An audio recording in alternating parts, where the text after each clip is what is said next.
हाय Bihar board class 12 students, कैसे हैं आप सभी। मेरा नाम है निकिता सिंह और स्वागत है आप सभी का हमारी इस इंग्लिश क्लास में। तो जैसे कि मैंने आप लोगों को प्रॉमिस किया था कि बिहार बोर्ड के लिए क्लासेस जल्दी ही स्टार्ट होने वाली हैं और आप रोड मैप तो देख ही चुके हो कि क्या क्या कैसे कैसे कवर होने वाला है, क्या सिलेबस है, everything we have discussed already. So उसके बाद आज है आपकी पहली क्लास और आज की क्लास में हम स्टार्ट कर रहे हैं आपके चैप्टर नंबर 1 से, जिसका नाम है Indian civilisation and culture, written by Mahatma Gandhi. So इस चैप्टर को आज हम स्टार्ट करेंगे और आप लोग ऑलरेडी जानते हो कि we have prose and poetry English में।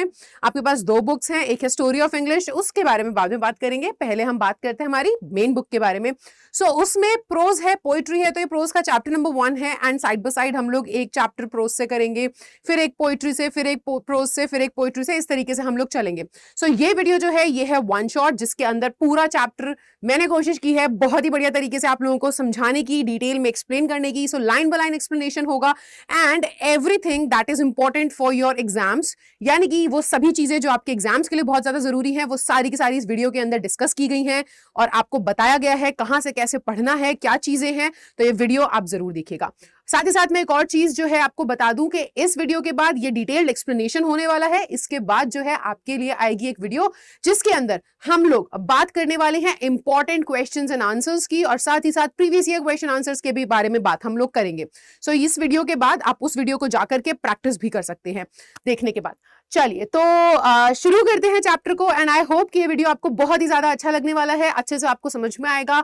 अगर आपको कोई चेंजेस चाहिए हो, अगर आपका कोई सुझाव हो, तो मैं बहुत ही खुली बाहों से सुझाव का जो है स्वागत करती हूँ। सो आप लोग कमेंट सेक्शन में मुझे जरूर बताइएगा कि मैम ऐसा भी कर देंगे तो अच्छा रहेगा, या अगर आपको कोई चीज लगी कि इसकी जरूरत नहीं है ना, कुछ भी अगर आपको लगे कि एक्सप्लेनेशन बहुत ही अच्छा था तो मुझे कमेंट्स के थ्रू बताइएगा। अगर आपको लगे कि मैम एक्सप्लेनेशन के साथ साथ आप हमें इंपॉर्टेंट लाइंस भी मार्क करवाते रहिए तो भी आप मुझे बताइएगा। तो जो भी आपके सुझाव है वो कमेंट सेक्शन के जरिए मुझ तक जरूर पहुंचाना।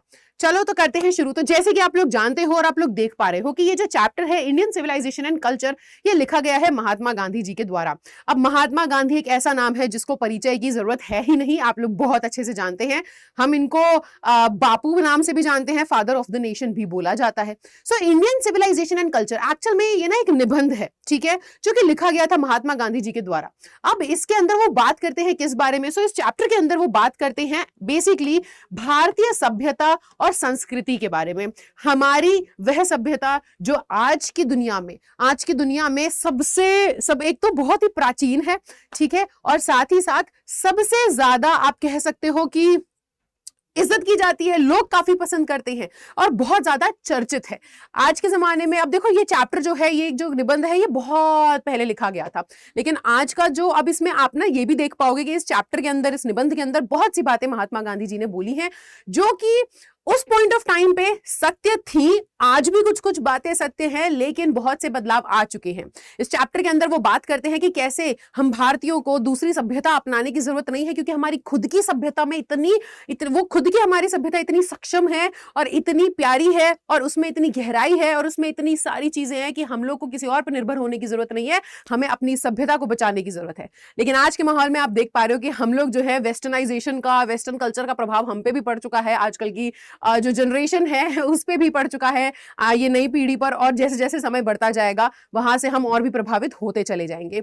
लेकिन आपको इस चैप्टर में बहुत सारी चीजें देखने को मिलेंगी और अब आप अभी भी देख पा रहे हो कि जैसे हमारी जो भारतीय सभ्यता है वो उसका जो बोलबाला है वो पूरी विश्व में है कि नहीं। जो विदेशी जो लोग हैं, जो दूसरे देश हैं, वो भी भारतीय सभ्यता की उतनी ही इज्जत करते हैं और उसको उतना ही मान सम्मान देते हैं जितना हम भारतीय देते हैं।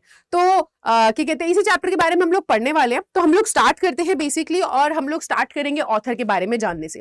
देखिए, आप लोग जानते हैं कि आप लोगों के लिए बहुत ज्यादा जरूरी है कि आप लोगों को अच्छे से आपके ऑथर का नाम पता होना चाहिए, चैप्टर बाय चैप्टर। जितने चैप्टर्स हैं आप उन सभी का एक काम करेंगे कि बच्चे आप ना अपने पास एक नोटबुक रखेंगे और उस नोटबुक के अंदर आप हर चैप्टर से रिलेटेड इंपॉर्टेंट पॉइंट्स तो लिखेंगे, बट साथ ही साथ उनके ऑथर्स का नाम भी लिख करके चलेंगे। इससे क्या होगा, इससे ये होगा कि जब आपको रिवाइज करना पड़ेगा तो इतना बड़ा चैप्टर आपको दोबारा से पढ़ने की, रीड करने की इतनी जरूरत नहीं पड़ेगी। आपने ऑलरेडी अपने जो शॉर्ट नोट्स हैं वो बना रखे हैं, आप उसको देखेंगे, आपको इंपॉर्टेंट पॉइंट्स याद आ जाएंगे। बाकी ये वीडियो तो है ही आपके लिए, और जब आपके एग्जाम्स भी पास आएंगे तो मैं सभी चैप्टर्स का एक क्विक जो है वन शॉट तो ये है ही, लेकिन एक क्विक रिवीजन वीडियो भी बना दूंगी, तो उससे भी आपको 15 से 20 मिनट में ये जो पूरा चैप्टर है समझ में आ जाएगा। तो आप अपने खुद के नोट्स भी बना के चलें। सो ऑथर बहुत जरूरी है जानना, क्योंकि एग्जाम में यहां से क्वेश्चन आते हैं, ठीक है, सिर्फ अपनी नॉलेज के लिए नहीं बल्कि एग्जाम पॉइंट ऑफ व्यू से भी बहुत जरूरी है। सो हमारे जो ऑथर हैं यहाँ पर वो कौन है? हमारे ऑथर हैं मोहनदास करमचंद गांधी, जिनको हम महात्मा गांधी भी कहते हैं, बापू भी कहते हैं, फादर ऑफ द नेशन भी कहते हैं। जैसे कि मैंने बोला, इनका परिचय देने की जरूरत है नहीं, अपने आप में जो नाम है वो अपने आप में काफी है, लेकिन उनके बारे में फिर भी हम कुछ बातें जान लेते हैं। सो देखिए यहाँ पे लिखा हुआ है, आप लोग अपनी नोटबुक्स भी लेकर के बैठ सकते हैं, उसके बाद वरना साथ ही साथ आप बहुत ध्यान से यहाँ पे सुने, ठीक है। सो मोहनदास करमचंद गांधी, जिनका जन्म हुआ था कब? जिनका जन्म हुआ था 1869 में और उनकी मृत्यु हुई थी 1948 में, हमारे देश के आजाद होने के 1 साल बाद। तो उनको पॉपुलरली फेमस तौर पे पूरी दुनिया में किस नाम से प्रचलित थे, किस नाम से जाने जाते थे? बापू, या फिर आप कह सकते हो the father of the nation. ये तो आप लोग जानते ही हैं। Was more spiritual leader than a politician. ये नेता नहीं बल्कि स्पिरिचुअल लीडर थे, ठीक है। तो बेसिकली अगर हम यहाँ पर बात करें तो इनको राजनीतिक आप जो कहते हो ना दांव पेच में इतना इंटरेस्ट नहीं था, बल्कि स्पिरिचुअल लीडर थे, आध्यात्मिक लीडर थे, ठीक है। He successfully used truth and non violence as the chief weapons against the British rule in India and helped India gain independence. So उन्होंने मुख्य तौर पे किस चीज का इस्तेमाल किया?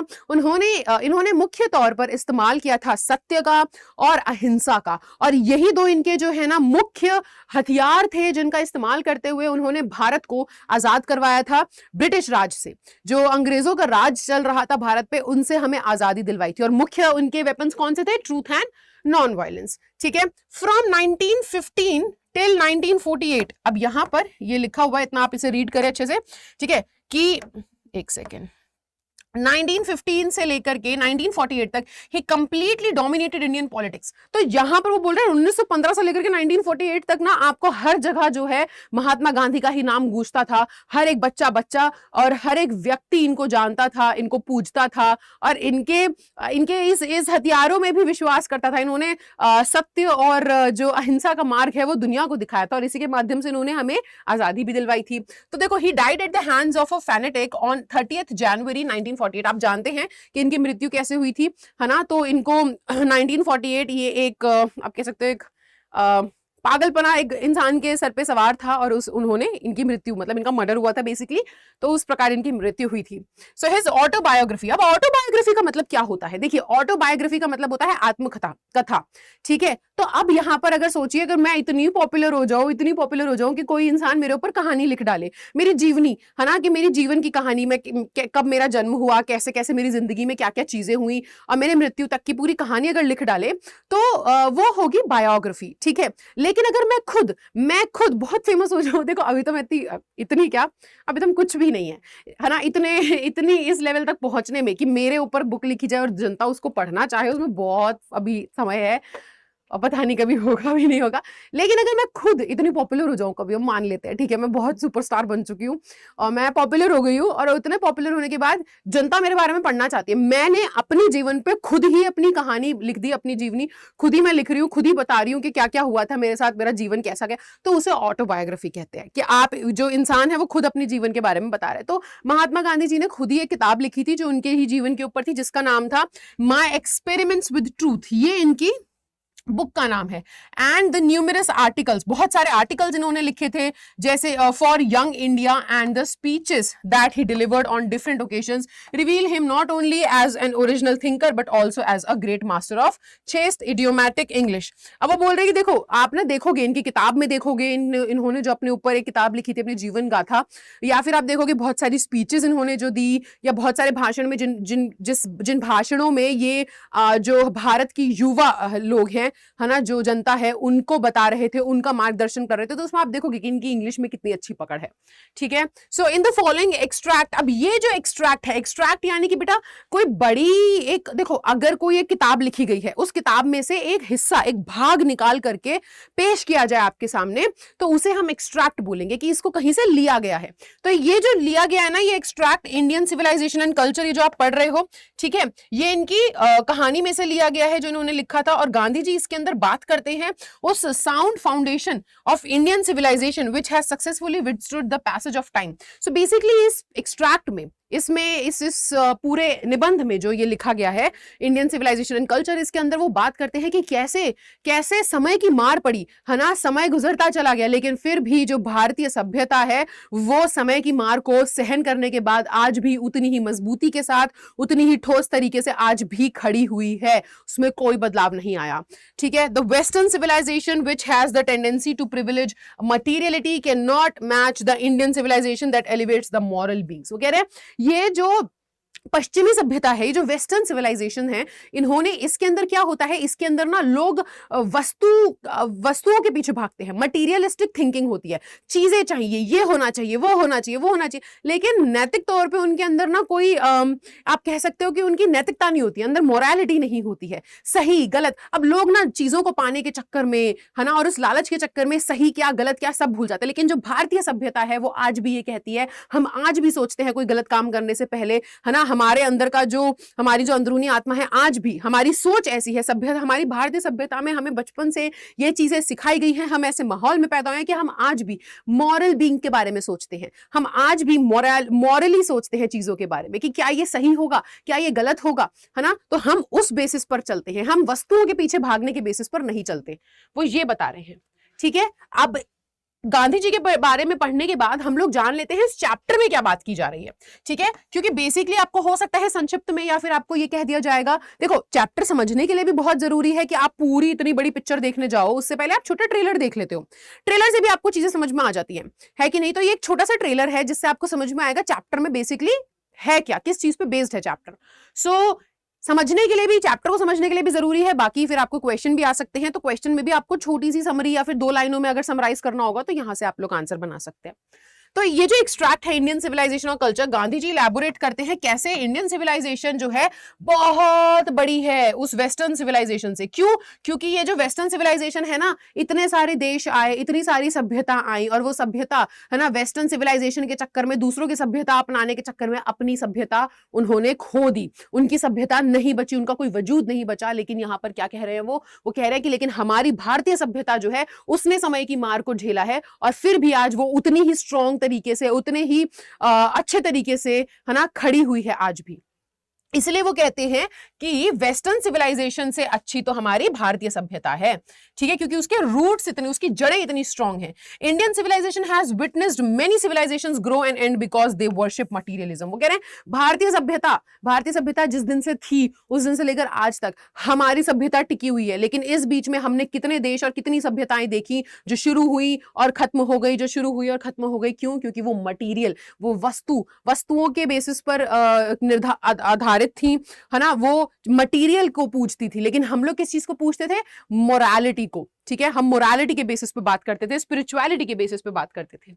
ठीक है, चैप्टर की थीम क्या है? चैप्टर की जो थीम है वो यहां पर basically importance of Indian civilization. ठीक है, यहां पर किस मुद्दे के बारे में बात कर रहे हैं महात्मा गांधी जी? वो बता रहे हैं कि हमारे भारतीय सभ्यता की क्या इंपॉर्टेंस है। बहुत सारे लोग आए, उन्होंने हमारी सभ्यता के बारे में क्या कहा, उनका क्या मानना था, गांधी जी का क्या मानना है, और बेसिकली यहां पर वो आपको एक सुझाव भी दे रहे हैं, आपको एक रास्ता भी दिखा रहे हैं कि देखो आने वाली जो युवा जो जनरेशन है उन लोगों को हमारी सभ्यता को कैसे बचा करके रखना है, संजो करके रखना है, क्योंकि यही है जो हमारी पहचान है और जो आगे जाकर के हमारी इस यूनिकनेस को जो किसी के पास नहीं है, वो हम भारतीय जो है ना, हमें इस पे प्राउड होना चाहिए और हमें इसे बचा कर रखना चाहिए। क्योंकि आप देखो वो यहाँ पे एग्जांपल्स देते हैं कि इतनी सभ्यताएं आई और गई, लेकिन क्या उनका कुछ बचा? उनका खुद का कोई वजूद बचा? उनकी खुद की कोई पहचान बची? नहीं बची। ठीक है, सो यहाँ पर वो इंपॉर्टेंस के बारे में बात कर रहे हैं, जो भारतीय सभ्यता की इंपॉर्टेंस है, जो उसका महत्व है।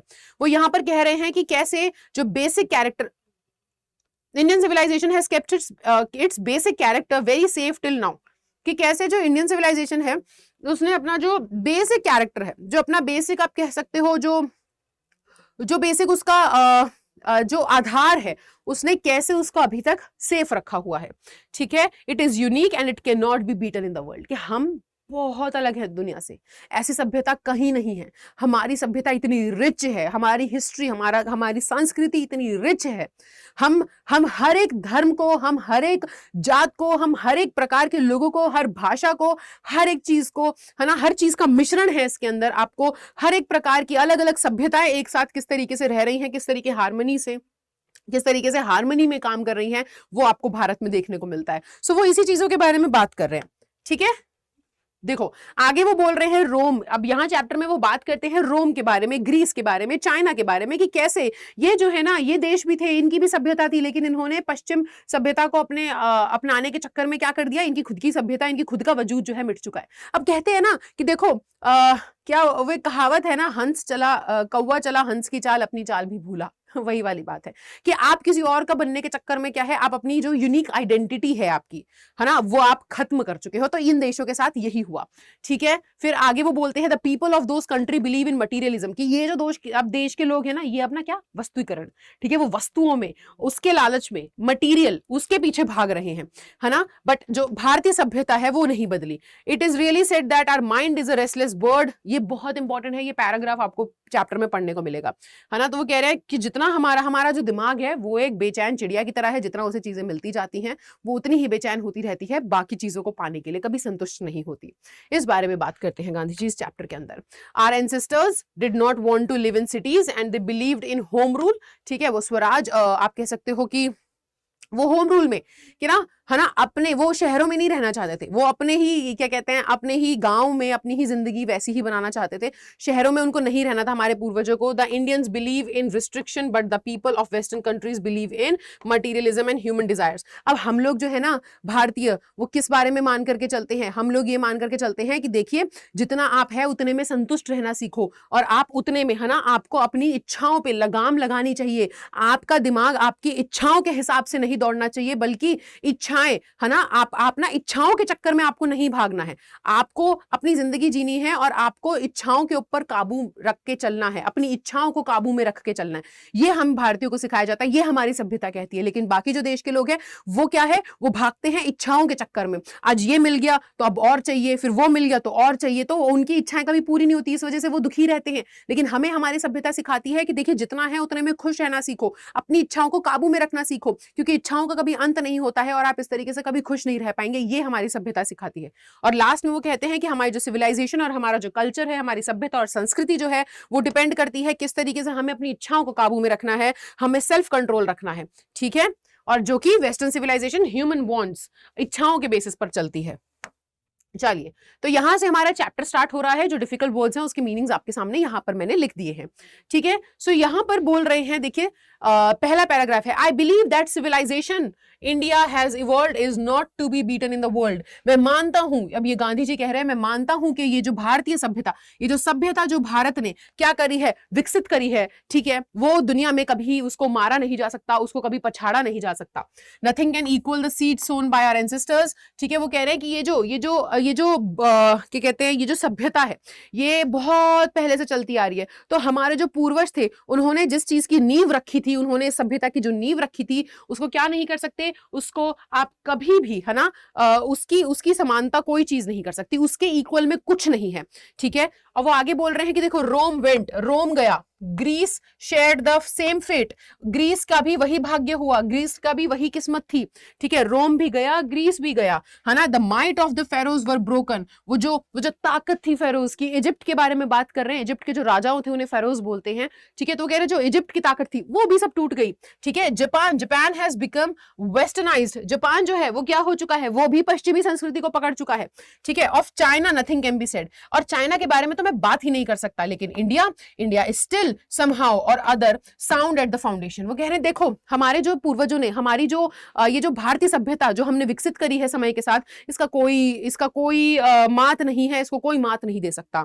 हमारे पूर्वजों ने जो नींव बोई थी, है ना, हमारी सभ्यता की जो बढ़ती चली जा रही है, उसका कोई इक्विवेलेंट नहीं है, उसके सामान्य कोई चीज नहीं है इस दुनिया में। ये रोम आई, रोम की सभ्यता थी, वो भी नष्ट हो गई, ग्रीस का भी वही भाग्य रहा रोम के जैसा। उसके अलावा वो बोल रहे हैं कि चाइना के बारे में तो कुछ कह नहीं सकते, और जापान तो अपनी सभ्यता भूल करके आज केवल पश्चिमी सभ्यता को अपना चुका है। लेकिन अगर मैं भारत के बारे में कहूं तो इसके बारे में क्या कहा जाए, क्योंकि आज भी भारत जो है वो क्या है, वो आज भी अपनी उस नींव के ऊपर, उस फाउंडेशन के ऊपर अटल है, डटा हुआ है, और आज भी उतनी ही ताकत से खड़ा है। The people of Europe learn their lessons from the writing of the men of Greece और Rome which exists no longer in their former glory। तो कह रहे हैं कि देखो इनके बारे में देखो ये यूरोप के लोग क्या करते हैं, ये यूरोप के जो लोग हैं है ना, वो क्या कर रहे हैं, वो सीख रहे हैं, वो आज भी पढ़ रहे हैं ग्रीस के लोगों के बारे में, ठीक है। वो उनकी जो पुरानी ग्लोरी थी, जो उनका जो पुराना, जो आप कह सकते हो उनका जो पुराना जो उनकी ग्लोरी थी है ना, वो उसके बारे में पढ़ रहे हैं, है ना। यूरोप के लोग ग्रीस के बारे में पढ़ रहे हैं, और वो ग्रीस जो क्या है, जो खुद खो चुका है, जो खुद डूब चुका है, जिसका खुद का कोई अस्तित्व नहीं बचा। In trying to learn from them, और वो क्यों पढ़ रहे हैं इन चीजों को, है ना। यूरोप के लोग ग्रीस के लोगों के और ग्रीस की सभ्यता के बारे में क्यों पढ़ रहे हैं, इसलिए ताकि वो उनसे सीख सके। क्या सीखना है? The Europeans imagine that they will avoid the mistakes of Greece and Rome such is their pitiable condition. कि वो बेचारे देखो जो खुद अपने सभ्यता को नहीं बचा सके, जो खुद की अपनी पहचान खो चुके हैं, उसके बारे में, उस ग्रीस के बारे में, ऐसे ग्रीस और ऐसे लोगों के बारे में, ग्रीस के लोगों के बारे में पढ़ रहा है यूरोप। ऐसी तो दयनीय हालत है उसकी कि वो सोच रहा है कि मैं इसको पढ़ूंगा ना, ग्रीस की हिस्ट्री को पढ़ूंगा, इनके लोगों को पढ़ूंगा, तो शायद ना जो गलतियां इन्होंने करी वो गलतियां करने से मैं बच जाऊंगा। ऐसी तो हालत है, ठीक है। यहां पे वो मजाक बना रहे हैं इन लोगों का, ठीक है।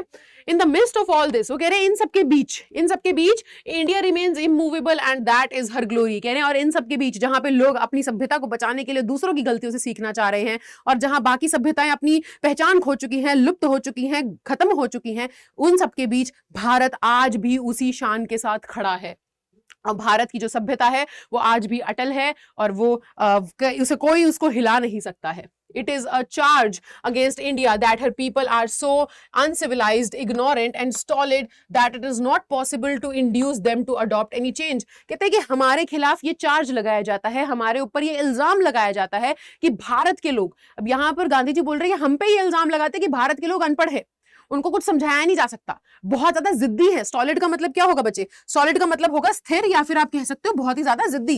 कि इतने ज्यादा जिद्दी हैं यहाँ भारत के लोग, ऐसा कहा जाता है कि इनको तो कुछ सिखा नहीं सकते, ये अपना ही जो इन्होंने सीख रखा है ये वही सीखेंगे, इनके अंदर बदलाव नहीं लाया जा सकता, इनको कुछ नया नहीं सिखाया जा सकता, ये कुछ नहीं सीखने वाले हैं। हमें ये कहा जाता है दुनिया में, हमारे ऊपर ये इल्जाम लगाया जाता है।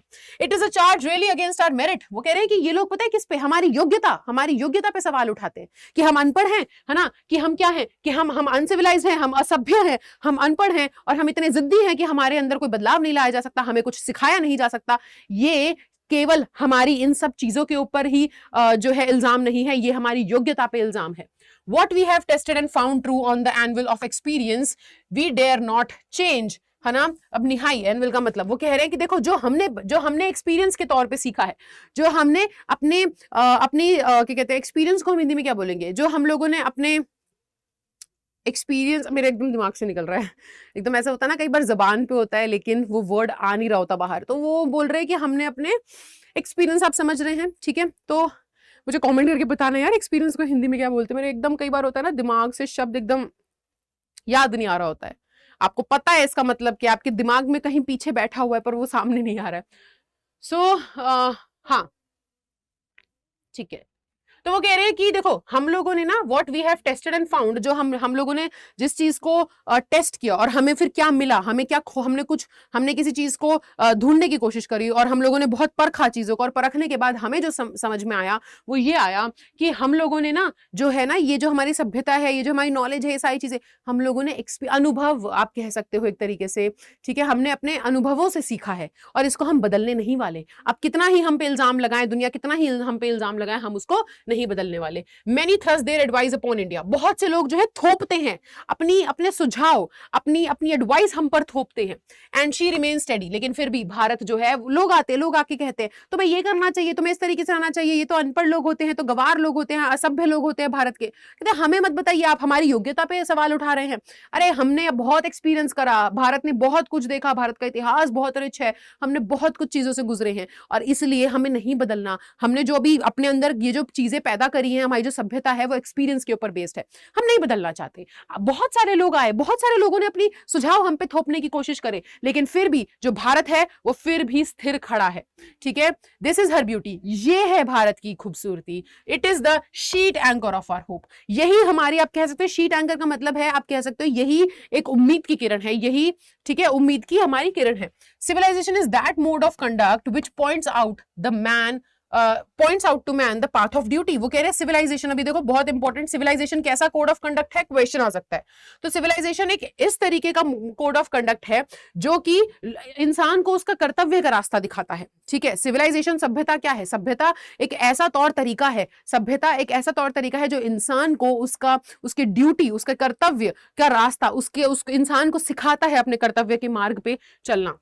Performance of duty and observance of morality are convertible terms. वो कह रहे हैं कि देखो परफॉर्मेंस ऑफ ड्यूटी, अपना कर्तव्य निभाना, ठीक है, और कर्तव्य निभाते हुए मोरालिटी, नैतिकता का भी ध्यान रखना कि आप अपना कर्तव्य निभाने के चक्कर में, देखो हम लोग बात करते हैं ना, हमारी गीता में भी लिखा हुआ है धर्म संकट, और धर्म के नाम पर, है ना, कि आपको सही गलत जो है उसमें क्या करना पड़ेगा, आपको उसको देखते हुए चलना पड़ेगा। लोग जो है भारत के अलावा अगर हम देखें पश्चिमी सभ्यता में, लोग सिर्फ काम करते हैं, उनको मटेरियल के पीछे वो इतना ज्यादा जो है इंसान को उसकी इच्छाएं कंट्रोल कर रही हैं, है ना। क्या होना चाहिए? इंसान को अपनी इच्छाओं पे काबू करना चाहिए, इंसान अपनी इच्छाओं को अपने हिसाब से काबू कर सके, ऐसा नहीं हो रहा है, बल्कि क्या है, इच्छाएं इंसान को काबू करने में लग गई हैं। ये पश्चिमी सभ्यता का जो था, हमेशा से पश्चिमी सभ्यता इसी चीज के ऊपर बेस्ड है। पश्चिमी सभ्यता की नींव ही है इच्छाएं, और इच्छाओं पे चलती जा रही है। तो कह रहे हैं कि देखो हमें पता है कि हमारा कर्तव्य, है ना, हमें अपना कर्तव्य जो निभाना है, और कर्तव्य निभाने के बीच में जो मॉरल ग्राउंड्स पे हम लोग सोचते हैं क्या सही है क्या सही नहीं है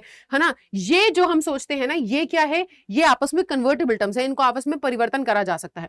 to observe morality is to attain mastery over our minds and our passion. वो कह रहे हैं हमारे दिमाग पे, हमारे जुनून पे अगर हम मोरालिटी के बारे में सोच के चले, तो मोरालिटी क्या करती है, वो हमें हेल्प करती है कि हम क्या कर सके, कि हम ना मास्टरी, हम कंट्रोल पा सके, हमारे दिमाग के ऊपर कंट्रोल पा सके, हमारे इच्छाओं, हमारे पैशन, हमारे जुनून के ऊपर कंट्रोल पा सके, ये सिखाती है हमको, ठीक है। So doing, we know ourselves. The Gujarati equivalent for civilization means good conduct. Very important ये लाइन, ठीक है। So कह रहे कि इस तरीके से, ठीक है। अब गुजराती भाषा में सभ्यता का मतलब क्या है? इक्विवेलेंट का मतलब है सामान्य। तो कह रहे गुजराती भाषा में सभ्यता का मतलब है, सभ्यता is equal to good conduct, अच्छा व्यवहार, अच्छा आचार व्यवहार, ठीक है। तो वो कह रहे हैं कि गुजराती भाषा में ये सभ्यता का मतलब ये होता है, गुड कंडक्ट। यहां से question answers match the followings भी आ सकते हैं, ओके। चलो आगे वो बोल रहे हैं, it is a definition if this definition be correct. वो कह रहे हैं अगर ये, है ना, गुजराती भाषा में क्या बोल रहे हैं, गुजराती भाषा में सभ्यता is equal to good conduct. तो वो बोल रहे हैं कि अगर गुजराती भाषा में सभ्यता को गुड कंडक्ट यानी कि अच्छा व्यवहार माना जा रहा है, और अगर ये बात सत्य है, देन इंडिया, फिर इंडिया क्या है, as so many writers have shown has nothing to learn from anybody else and this is its as it should be. तो वो कह रहे हैं अगर यही सच है, अगर यही सच है कि सभ्यता का मतलब है गुड कंडक्ट, तो फिर जैसा कि बहुत सारे लेखकों ने कहा, बहुत सारे भारतीय लेखकों ने, बहुत सारे अन्य लेखकों ने भी कहा, है ना, जिस हिसाब से वो जो भारत के बारे में कहते हैं, फिर तो उसके हिसाब से अगर ये बात सत्य है कि गुजराती भाषा में कहते हैं कि जो आपका सभ्यता है उसका मतलब अच्छा व्यवहार है, तो फिर तो इंडिया को कुछ सीखने की किसी से कोई जरूरत ही नहीं है, वो जैसी है वैसी सही है। क्योंकि हम लोग अगर सभ्यता का यही मतलब है अच्छा व्यवहार, तो हम भारतीयों का अच्छा व्यवहार है। हम लोग, हमारे यहाँ पर अतिथि को भगवान समान मानते हैं, हमारे अंदर बहुत मोरालिटी, बहुत नैतिकता है, हम लोग बहुत सोच समझ के चलते हैं, और भारतीय लोगों का व्यवहार बहुत अच्छा होता है। तो यानी कि हमारी सभ्यता बहुत अच्छी है और हम बहुत सभ्य लोग हैं। तो फिर अगर यही बात सत्य है ना, अगर यही सभ्यता का यही मतलब होता है, तो फिर बहुत लेखकों ने कही ये बात, और ये सारी बात सत्य है कि हमें किसी से कुछ सीखने की जरूरत नहीं, हम जैसे हैं हम वैसे सही हैं। We notice that the mind is a restless bird. Very important paragraph guys, बहुत इंपॉर्टेंट पैराग्राफ। वो कह रहे हैं कि हमने देखा है, हमने नोटिस किया है कि जो दिमाग है वो एक बेचैन चिड़िया की तरह है, उसे जितना मिलता चला जाता है उसको उतनी की ही इच्छा रहती है, और फिर वो कभी भी संतुष्ट नहीं हो पाता। आज अगर एक इंसान के पास साइकिल है, आज वो पैदल चलता है, तो वो सोचता है कि यार मेरे पास साइकिल होनी चाहिए। उसे जिस दिन साइकिल मिल जाएगी वो सोचेगा यार एक बाइक तो होनी चाहिए। उसे जिस दिन बाइक मिल जाएगी तो वो सोचेगा यार गाड़ी तो होनी चाहिए। उसे जिस दिन गाड़ी मिल जाएगी वो सोचेगा यार बड़ी गाड़ी होनी चाहिए। जिस दिन बड़ी गाड़ी मिल गई तो उस दिन इतना बड़ा घर होना चाहिए। घर मिल गया, 1 कमरे से 2 कमरे का घर होना चाहिए, 3 कमरे का घर होना चाहिए, आलीशान घर होना चाहिए, पैसा होना चाहिए, और फिर पैसा जितना आ जाए उतना कम है, इतना पैसा होना चाहिए, ये होना चाहिए, और ये इच्छाओं का अंत कभी भी नहीं होता। वो कह रहे हैं ऐसा होता है हमारा दिमाग, इंसानी दिमाग ऐसा है, ये ऐसी बेचैन चिड़िया है जिसको जितना दे दोगे ये उसके लिए उतना कम है, और फिर ये कभी भी संतुष्ट नहीं होने वाला। और आज आप देखिए ना क्या हो रहा है हमारे आसपास, हमारे आसपास की दुनिया में हो क्या रहा है, यही तो हो रहा है। लोग इच्छाओं के चक्कर में पागल हो चुके हैं, इच्छाओं को पूरा करने के चक्कर में पागल हो गए, पर लेकिन क्या कभी इच्छाएं पूरी हो सकती हैं? कभी नहीं हो सकती।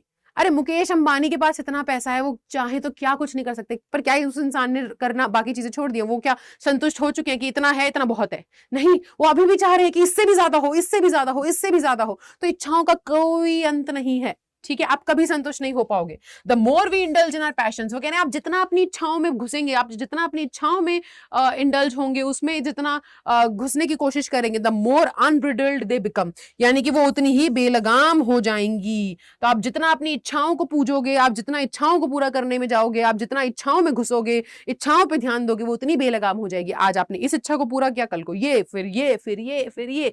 तो ये इच्छाएं कभी रुकने का नाम नहीं लेती। आवर एंसेस्टर्स, हमारे जो पूर्वज हैं, उन्होंने क्या कहा है? Set a limit to our indulgence, they saw that happiness was largely a mental condition. कहते हैं हमारे पूर्वजों ने क्या कहा?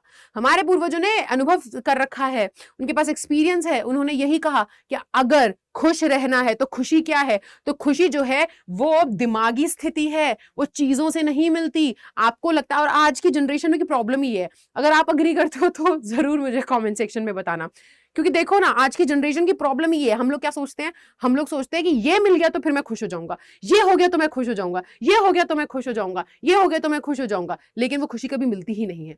क्यों? क्योंकि चीजों पे खुशी डिपेंड नहीं करती है। खुशी आपका दिमागी स्थिति है। अगर आप अपने दिमाग को कंट्रोल कर सकते हो, अगर आपका इच्छाओं पे काबू है, तो आप खुश हो सकते हो। कम में भी खुश हुआ जा सकता है। वो यही कह रहे हैं कि हमारे पूर्वजों ने यही कहा कि अपनी इच्छाओं पे लिमिट लगाओ और देखना आपको खुशी मिलेगी। क्योंकि इच्छाओं के पीछे भाग के खुशी नहीं मिलती है, इच्छाओं को पूरा करके खुशी नहीं मिलती। वो तो एक मानसिक स्थिति है। देखो, अ मैन, इंपॉर्टेंट पैराग्राफ है ये 5 और 6। A man is not necessarily happy because he is rich. कहते जरूरी नहीं कि इंसान अमीर है तो वो खुश भी होगा, और unhappy because he is poor, और ये भी जरूरी नहीं क्योंकि वो गरीब है तो वो ना खुश होगा। आजकल दुनिया यही सोचती है ना कि गरीब है तो बेचारा दुखी होगा, और ये अमीर है तो इसकी लाइफ तो सेट होगी।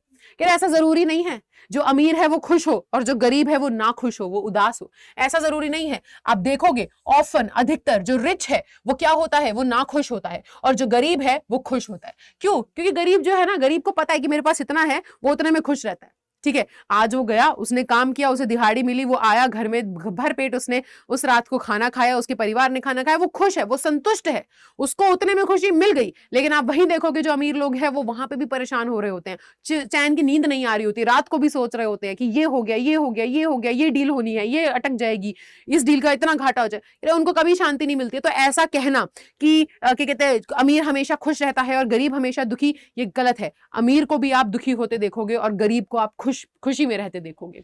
Millions will always remain poor, वो कह रहे हजारों करोड़ों लोग जो हैं वो हमेशा गरीब रहने वाले। ठीक है, ऑब्जर्विंग ऑल दिस, कह रहे वो इन सब चीजों को देख करके our ancestors dissuaded us from luxuries and pleasures, कि हमारे, है ना, हमें वंचित रहने को कहा था, हमें मना किया था कि हमें क्या करना है। हमारे पूर्वजों ने इन सब को देखते हुए, हमारे पूर्वजों ने हमें एक सलाह दी थी कि भाई दूर रहो इस ऐशो आराम की दुनिया से, और ये जो इच्छाएं हैं और जो सुख चैन है ना, जो चीजों से मिलता है, जो चीजों की पूर्ति से मिलता है, जो इच्छाओं की पूर्ति से मिलता है, इन चीजों से दूर रहो। मना किया था हमें इन सब चीजों में घुसने के लिए हमारे पूर्वजों ने। We have managed with the same kind of plough as existed thousands of years ago. वो कह रहे हैं कि हमने वही फावड़ा, आप बेसिकली कह सकते हो, वो होता है ना हल प्लो को हम हल कहते हैं, जिससे हल जोतते हैं ना। तो कह रहे हैं कि देखो हम लोगों ने, हम वो लोग हैं जो कम में, भारतीय जो लोग होते हैं, जो सभ्यता है हमारी, हमारे एंसेस्टर्स ने भी देखा है कि हम वो हैं जो कम में भी खुशियां ढूंढ लेते हैं। हम लोगों ने वही हल जो हजारों सालों से, है ना, यूज होता जा रहा है, हम आज भी उसको यूज करके खुश हैं, हमारा काम चल रहा है। ठीक है, we have retained the same kind of cottages that we had in former times. कह रहे वो जो पुराने समय में, फॉर्मर टाइम्स यानी पहले के समय में, जो हमारे पास पुराने तरीके की जो झुग्गी झोपड़ियां होती थी, हम आज भी, हमने उनको बचा रखा है, हम आज भी उन्हीं झुग्गी झोपड़ियों में खुश है। देखो आज के जमाने में, मैंने कहा था ना, आज के जमाने में ये चीज इतनी सच नहीं है। ठीक है, ये चीज इतनी एक्यूरेट, इतनी सटीक नहीं है, क्योंकि आज के जमाने में तो किसी के पास झुग्गी झोपड़ी नहीं बची।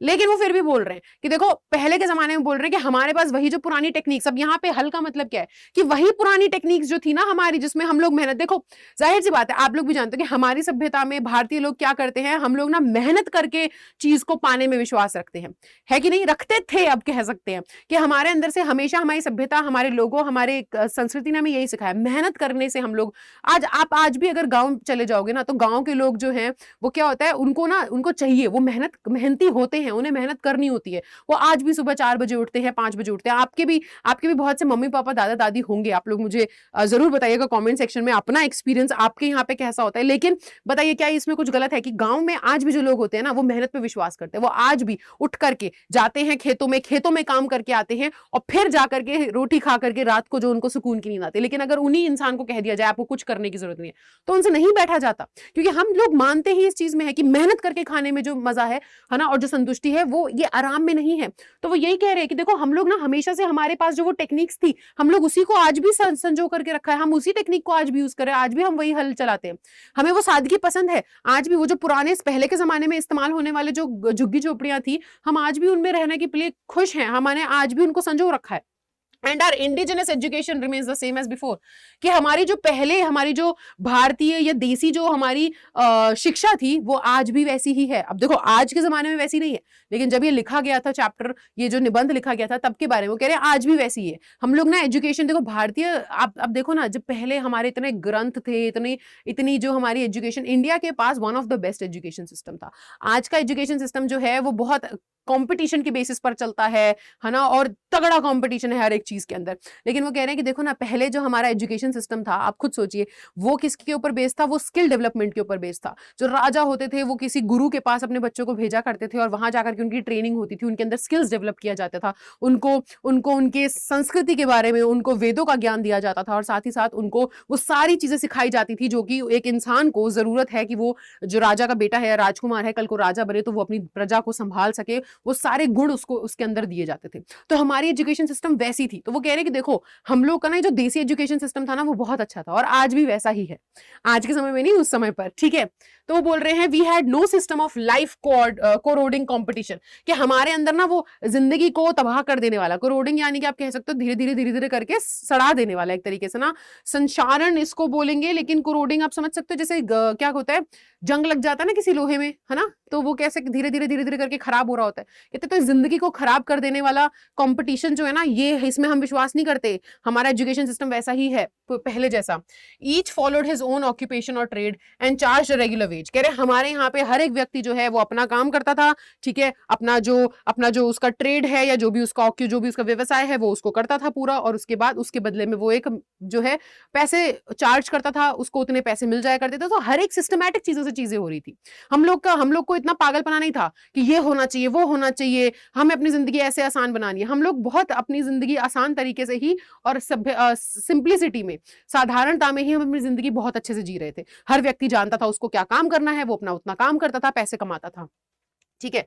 It was not that we did not know how to invent machinery. वो कह रहे लेकिन इसका मतलब ये मत सोचो कि हम अगर सिंप्लिसिटी में, अगर हम साधारणता में खुश हैं, तो इसका मतलब ये है कि हमें मशीन बनाना नहीं आता, हमें मशीन इस्तेमाल करना नहीं आता। इसका मतलब ये नहीं है, ठीक है। But our forefathers knew that if we set our hearts after such things we would become slaves and lose our moral fibre. वो कह रहे हैं लेकिन इसका मतलब ये नहीं कि हमें मशीनें बनानी नहीं आती है या हमें कुछ आता नहीं है, नहीं, हम लोग इस साधारणता में, इस साधारण जीवन में इसलिए विश्वास करते हैं क्योंकि हमारे जो पूर्वज है वो जानते थे कि अगर हम इस चक्कर में फंस गए और अगर हम इन सब चीजों के पीछे भागने लगे और हमने अपना दिल अगर ऐसी चीजों से जोड़ लिया तो हम इन चीजों के गुलाम बन जाएंगे। देखिए ना, आज हर एक इंसान इस फोन का गुलाम है कि नहीं है।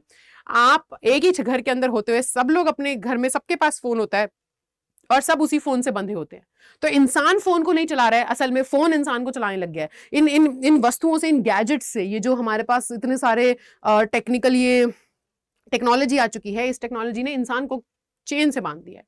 आप अपने फोन के बिना एक सेकंड नहीं रह पाते हो, है कि नहीं। बाथरूम में फोन यूज करना है, कहीं और फोन यूज करना है, हर तरफ फोन लेकर के चल रहा है, पास में रख के सोना है, सुबह सुबह उठते के साथ फोन ना दिखे, तो वो आपको बांध चुका है। तो वो यही कह रहे कि अगर आपने, हमारे पूर्वजों ने हमें यही बताया कि अगर आप इन सब चीजों में अपना दिल लगा लोगे तो आप इसके गुलाम बन जाओगे, और फिर उसके बाद आप अपना मॉरल फाइबर्स, क्या सही क्या गलत है ना, अब वो सब खो देंगे।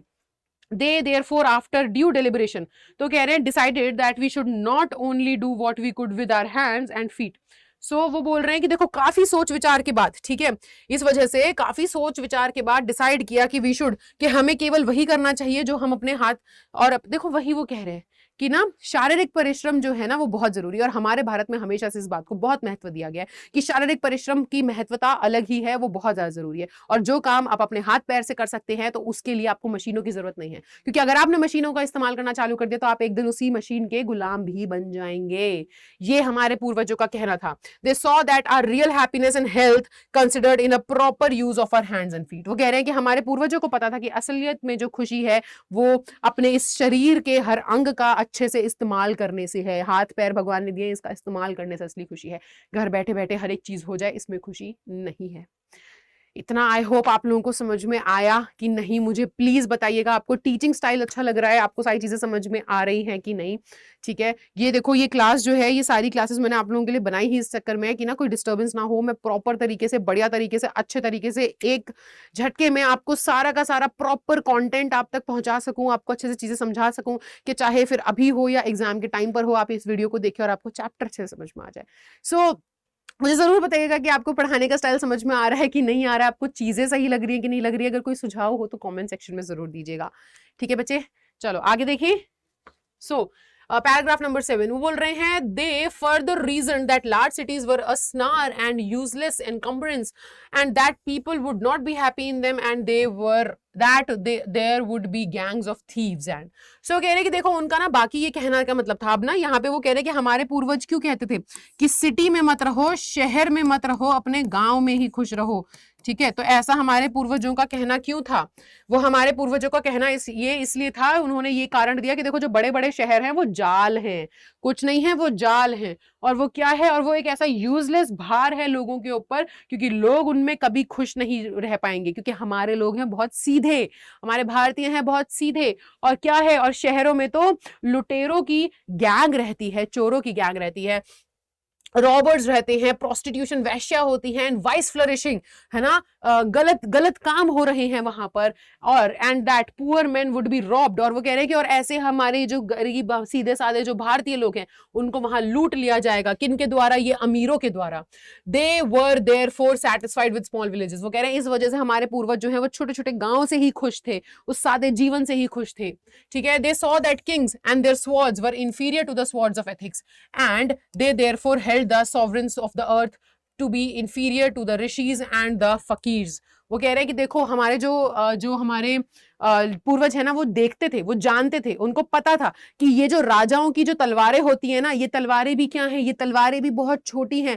किसके सामने ये तलवारें भी छोटी हैं? वो एथिक्स, वो जो तौर तरीके हैं ना, वो जो हमारी सभ्यता है उसकी तलवार, उस एथिक्स, वो तौर तरीकों की तलवार के आगे ये राजाओं की तलवार भी छोटी है। ठीक है, और इसी वजह से वो मानते थे कि ये जो है ना, held the sovereign of the earth to be inferior to the rishis, के ये जो है ना ऋषि फकीरों है ना, इन लोगों के सामने ये सारी की सारी क्या चीजें हैं, ये सारी चीजें छोटी है, ये सारी चीजें, ये वस्तुएं, ये जो आप चीजें, बाकी जो राजा है, राजा की तलवारें वगैरह, ये सब बहुत तुच्छ है, बहुत छोटा है कि इन सबके सामने हमारी ये सोच, हमारी इन एथिक्स, हमारा चीजों को करने का जो तौर तरीका है, हमारी जो मोरालिटी है, उन सबके सामने ये सारी चीजें छोटी है। जब उसकी तलवार चलती है तो इन सब की तलवार छोटी पड़ जाती है। ठीक है, a nation with a constitution like this is fitter to teach others than to learn from them। वो कह रहे हैं कि एक ऐसा देश जिसकी ऐसी सभ्यता है, उसको दूसरों से सीखने की जरूरत नहीं बल्कि दूसरों को सिखाने की जरूरत है। ठीक है, this nation had courts, lawyers and doctors but they were all with in bounds. कह रहे हैं इस देश के अंदर कोर्ट भी थे, न्यायालय भी थे, डॉक्टर भी थे, तो लॉयर भी थे, वकील भी थे, लेकिन ये सब क्या थे? ये सब अपनी बाउंड्स में, अपने एक लिमिट के अंदर, अपने एक दायरे में थे। ठीक है, everybody knew that these professions were not particularly superior. कहते हैं कि एक समय पर हर व्यक्ति जानता था कि ये जो प्रोफेशंस हैं, ये जो व्यवसाय है, ये सारे के सारे सुपीरियर नहीं है, इतने बड़े नहीं है। न्यायालय भी हो, लॉयर भी हो, डॉक्टर भी हो, ये सब थे, ये सब पहले भी थे भारत में, ये आज भी है भारत में। वो कह रहे हैं लेकिन इन सबको पता था कि इनका कितना काम है, ये सब अपने दायरे में थे, सबको पता था कि ये अल्टीमेट इतने सुपीरियर नहीं है, ये सभी व्यवसायी प्रोफेशंस इतने सुपीरियर नहीं है। ठीक है, moreover these vakils and vaids did not rob people. वो कह रहे और साथ ही साथ सबसे बड़ी बात ये कि जो वकील थे, जो वैद्य थे, डॉक्टर वगैरह थे, ये लोगों को लूटते नहीं थे। ठीक है, दे वर कंसिडर्ड पीपल्स डिपेंडेंट्स। वो कह रहे हैं कि ये लोगों को लूटते नहीं थे, ये लोगों का साथ देते थे, लोग इन पे निर्भर होते थे तो ये भी लोगों पे निर्भर रहते थे। ठीक है, नॉट देयर मास्टर्स, ये लोगों के मास्टर नहीं थे, ये लोगों को काबू में नहीं करते थे। ठीक है, आज क्या है, आज की दुनिया में आप देख रहे हो कितना कितना लोगों को एक्चुअल में डॉक्टर के पास चले जाओ, वकील के पास चले जाओ, लोगों को लूटा जाता है। वो कह रहे ये हमारे देश में हमेशा से था, हमारे देश के अंदर ये सारी चीजें हमेशा से थी, लेकिन इनको पता था कि ये लोगों के लिए मौजूद है, यहाँ पर लोगों की वजह से मौजूद है, यहाँ पर लोगों की सेवा के लिए मौजूद है, यहाँ पर ये लोगों को लूटते नहीं थे उस वक्त। ठीक है, जस्टिस वॉज टॉलरेबली फेयर, ये जो न्याय था वो उस वक्त फिर भी फेयर था, फिर भी उसमें ना कोई भेदभाव नहीं होता था, है ना, सही तरीके से न्याय दिया जाता था। The ordinary rule was to avoid courts, वो कह रहे हैं ऑर्डिनरी आमतौर पे जो नियम था वो ये था कि न्यायालय तक तो जाना ही नहीं है, कोर्ट वोट तक तो पहुंचना ही नहीं है ना। यहाँ पर क्या था, there were no doubts to lure people into them, कि कोई दलाल नहीं थे बीच में, है ना, ऐसे लोगों को फंसाने के लिए, सीधे साधे लोगों को अपने जाल में फंसाने के लिए, उनका बुद्धू बनाने के लिए ऐसे कोई दलाल मौजूद नहीं थे जो इनको ललचाते, है ना, कोर्ट्स वोट्स तक तो लोग जाने की सोचते भी नहीं थे। ठीक है, this evil too was noticeably only in around capitals, वो कह रहे हैं कि ये जो बुराई थी ना कि लोगों को फंसाया जा रहा है, लोगों को दलाल जो हैं वो बीच में क्या कर रहे हैं, लालच दे करके लोग आपस में लड़ जा रहे हैं, फिर कोर्ट के चक्कर, कोर्ट कचहरी के चक्कर, कहते ये सब शहर का ही जो है ना, कैपिटल के आसपास, ये बड़े बड़े शहरों के ही आसपास और शहरों में ही हुआ करता था।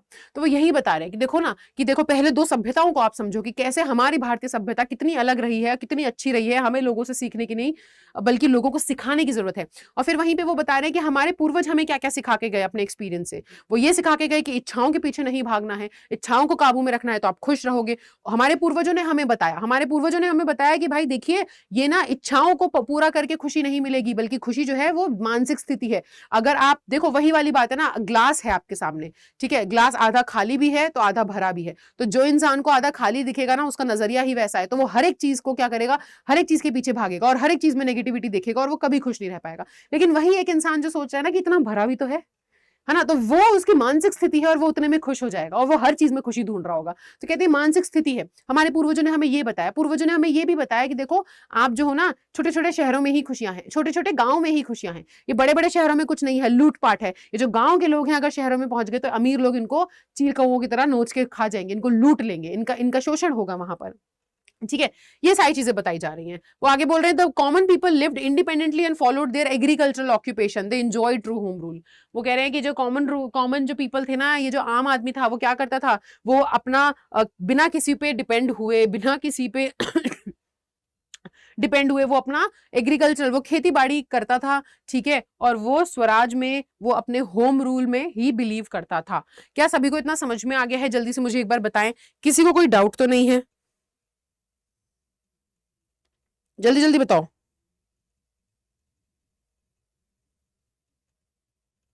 ठीक है, ओके, चलो हम आगे पढ़ते हैं।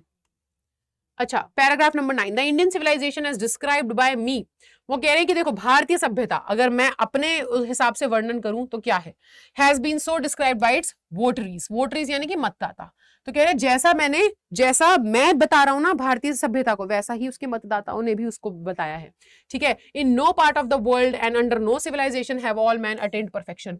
वो कहते हैं कि दुनिया के किसी कोने में चले जाओ, किसी सभ्यता में चले जाओ, इंसान परफेक्शन को, है ना, नहीं पा पाया है।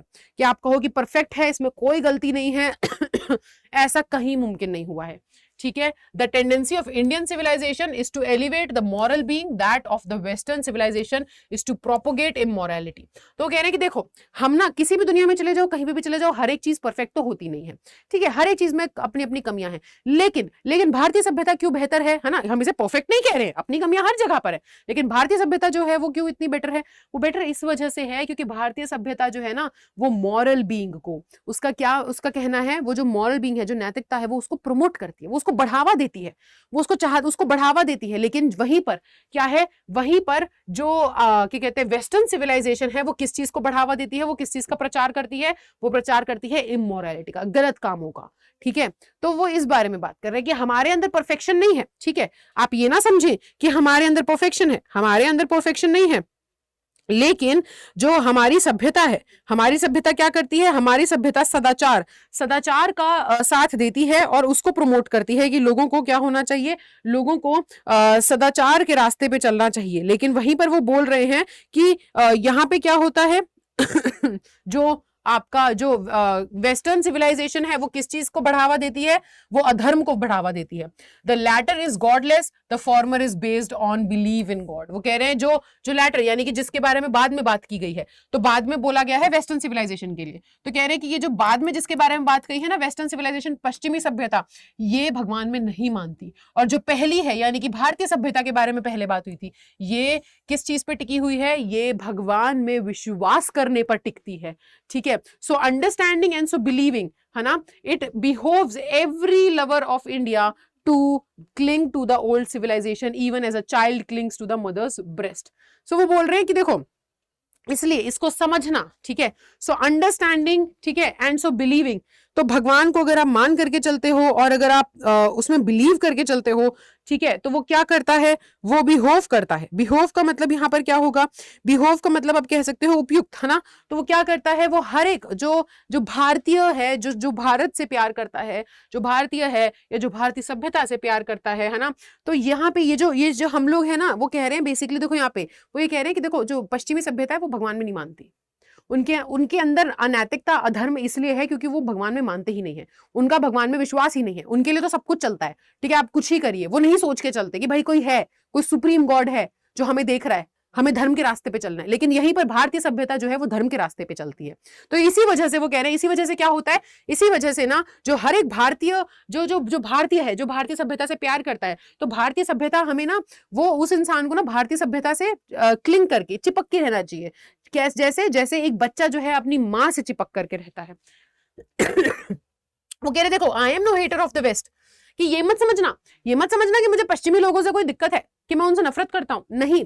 आई am thankful to the west for many things, है ना, I have learned from western literature. वो कह रहे हैं कि मैं तो बल्कि थैंकफुल हूं, मैं तो उनका शुक्रिया करता हूं, क्योंकि मैंने बहुत कुछ सीखा वहां से, मैंने बहुत कुछ वेस्टर्न लिटरेचर से, उनके साहित्य से सीखा, ठीक है। But I am thankful to modern civilization for teaching me that if I want India to rise to its fullest height, I must tell my countrymen frankly that after years and years of experience of modern civilization, I have learned one lesson from it, and that is we must shun it at all cost। वो कह रहे देखो, मैं ऐसा नहीं है कि मैं कह रहा हूँ कि मेरे को वेस्ट से दिक्कत है, कि मैं नफरत करता हूं उनसे, नहीं नहीं नहीं नहीं, मेरी तो शिक्षा भी वहां पर हुई है, मैं तो बहुत वहां की सभ्यता मैंने देखी है, ठीक है, वहां का साहित्य मैंने पढ़ा है, मैं तो थैंकफुल हूं मुझे इतना कुछ सिखाने के लिए, मुझे इतना कुछ बताने के लिए, ठीक है। लेकिन but I am thankful to modern civilization, लेकिन मॉडर्न सिविलाइजेशन जो है, ये जो आधुनिक सभ्यता जो है ना, उसको मैं इस बात का भी धन्यवाद करता हूं कि उसने मुझे सिखाया कि अगर भारत को अपनी पूरी ऊंचाइयों तक पहुंचना है, अपनी ऊंचाइयों को छूना है,